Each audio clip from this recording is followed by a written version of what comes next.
আমি কিন্তু পুরোদস্তুর মাছে ভাতে বাঙালি।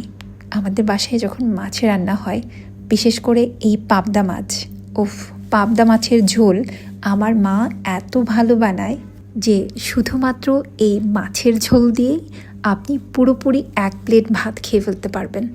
এত মজা হয় খেতে। আজকে দুপুরেও এই যে খেতে বসে দেখলাম যে মা পাবদা মাছ রান্না করেছেন।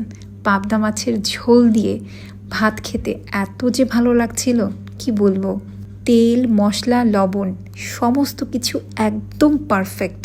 মা যে কীভাবে এত ভালো রান্না করেন। আরও ছিল কাঁকরোল ভাজা আর ডিম সেদ্ধ। আর এইভাবে কাঁকরোল ভাজা হলে আমার এত ভালো লাগে। ছোটোবেলায় কি করতাম জানেন, মা যখন কাঁকরোল ভাজা করতো আমি পাশে দাঁড়িয়ে থাকতাম, ও মা দুপুরবেলা খাওয়ার জন্য রাখবো কি। ওই যখন ভাজা করছিল মা, তখন ভাজা করতে করতেই অর্ধেক খেয়ে নিতাম। আহা, সেই ছেলেবেলা। ছোটবেলার সেই অভ্যাসটা কিন্তু এখনও আছে, কিন্তু এখন ম্যাক্সিমাম টাইমই মার রান্নার সময় আমি থাকি অফিসে, কিন্তু সুযোগ পেলে ওই যে